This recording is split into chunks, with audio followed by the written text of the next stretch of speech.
تو بانی P T I آپ کے لیڈر رہے ہیں، آپ کے ظاہر ہے کہ سابق وزیر اعظم رہے ہیں، تو آپ سمجھتے ہیں کہ ان کو بھی کوئی مس گائیڈ کر رہا ہے یا ان کی سوچ ہی یہی ہے کہ محاذ آرائی؟ کیونکہ پہلے کچھ اور سوچ لگ رہی تھی لیکن وہاں سے جو ٹویٹ سامنے آئے، میرے وہ محترم رہ چکے ہیں، میں نے ان کی ہمیشہ بڑی عزت کی ہے. جیسے آپ اپنے والد کی عزت کرتے ہیں، میں آج بھی ان کی عزت کرتا ہوں. ہمیں جو سیاست سکھائی وہ انہوں نے سکھائی، وہ بھول گئے، ہمیں یاد ہے. لیکن اگر چڑھائی کی سیاست اور جس جگہ پہ ذائچے اور چیزوں کے تحت، نمبروں کے تحت وہ چل رہے ہیں اور جو جس قسم کی وہ سیاست کرنا چاہ رہے ہیں، اس میں مزید نقصان ان کا ہی ہوگا. سیاسی طور پہ تکلیفیں وہ اٹھا رہے ہیں، مزے باقی لوٹ رہے ہیں. تو یہ آپ کی مرضی ہے، جس میں جو کرنا ہے کرتا رہے. ہم تو 2.5 سال سے جو بول رہے تو یہ تھے جو چڑھائی کی سیاست ہے، آپ یہ کہہ رہے ہیں کہ ان کی اپنی ذاتی سوچ نہیں ہے، یہ آپ تو ہے نا. چڑھائی کی بات وہ کہہ رہے ہیں فرنٹ فٹ پہ رہو تو نہ فرنٹ رہے گا نہ فٹ رہے گا. تو چڑھائی والی بات اب چھوڑ دیں نا. آپ کو یاد رکھنا چاہیے عمران خان صاحب وہی آدمی تھے جو آئی ایس پی آر سے زیادہ آگے کی بات کرتے تھے. جمہوری باجوہ صاحب ہے اور جمہوری فیض حمید ہے، اور یہ لوگوں کا حق ہے کہ آپ کے کمرے کی بھی ریکارڈنگ کر لیں، آپ کی آوازیں بھی کر رہے ہیں، آپ کے بیڈ روم میں بھی لیں. میں نہیں کہتا تھا، وہ کہتے تھے.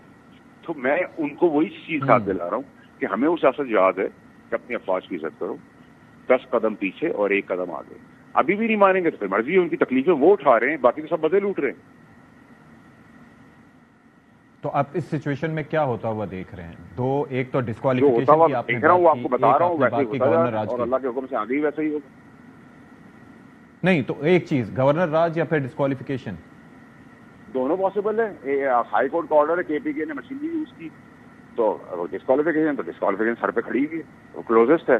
اور اگر چڑھائی اور بدماشی اور گالم گلوچ اور یہ ہے تو نیچرلی گورنر راج. میں تو آپ کو مینس کر کے کوئی بات نہیں بتا رہا نا، کلیئر بتا رہا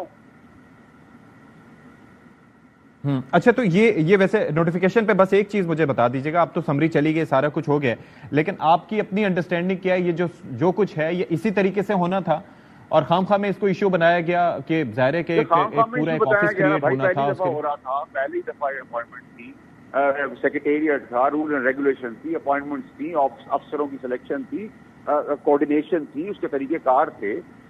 تو اس میں دیر سویر ہو جاتی ہے، روٹین کا معاملہ تھا، کوئی ایسی بڑی چیز نہیں ہوئی تھی. انہوں نے بیچارے نے پروپوگیٹ کیا تو کیا ہوا؟ ذلیل ہو گئے. جیسے ذلیل ہوتے آ رہے ہیں ویسے آگے بھی ذلیل ہوتے رہیں. اچھا، ویسے اب چلیں ایک اور پیشگوئی کی جانب آ جاتے ہیں. یہ پی ٹی آئی کے معاملات کی ہم بات کر رہے ہیں. آپ کہہ رہے ہیں کہ آگے ان کے پاس آپشن یہ ہے، لیکن آپ کو کیا لگتا ہے سدھرنے کے کوئی آثار ہیں یا پھر معاملات خراب ہی آپ کو دکھائی دے رہے ہیں آگے؟ سر جو سدھرتا نہیں ہے نا، اس کو سدھارنے کے بہت سارے طریقے ہوتے ہیں اور شروع ہو جائیں گے. وہ آپ کو کل سے آنے والے وقتوں کی بات بھی پتہ چل جائے گی. انتظار کریں کل کا، کل پرسوں کا. Don't worry. چل